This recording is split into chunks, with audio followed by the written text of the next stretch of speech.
Familism হচ্ছে পশ্চিমাদের একটা হাতিয়ার।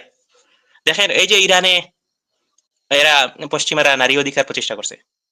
নারী অধিকার প্রতিষ্ঠা করার জন্য ইরানের মানে যুদ্ধ করতেছে। এটা কি নারী অধিকার প্রতিষ্ঠার জন্য? তারা তো বলতেছে ইরানে নারী অধিকার প্রতিষ্ঠার জন্য। অথচ এই ইরানে নারী অধিকার প্রতিষ্ঠার জন্য যুদ্ধ করতে গিয়া তারা কি করতেছে? নারীদের স্কুলে বোমা ফেলতেছে। এই কাজটা যদি ইরান করতো, চিন্তা করছেন ভাই? আচ্ছা যাই হোক, এরা তো বলে যে নারীদের সামনে গেলে ভাই আমরা আমাদের কিছু হয় না।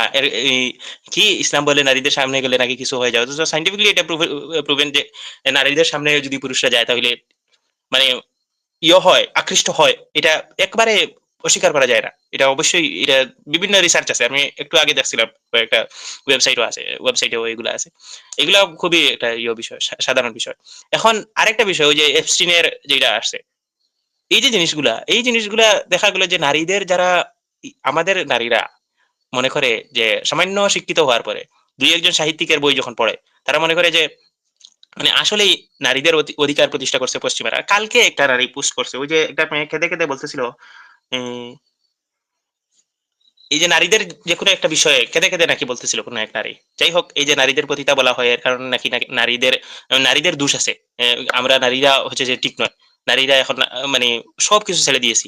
অনেক সময় দেখা যায় লাজ লজ্জা ছেড়ে দিয়েছি। এগুলা। হ্যাঁ, পুরুষদেরও তো পর্দা আছে। পুরুষরাও কিন্তু পুরুষদের যতটুকু পর্দা এখন পুরুষরাও করে না। পুরুষদেরও কিন্তু পর্দা আছে ইসলাম।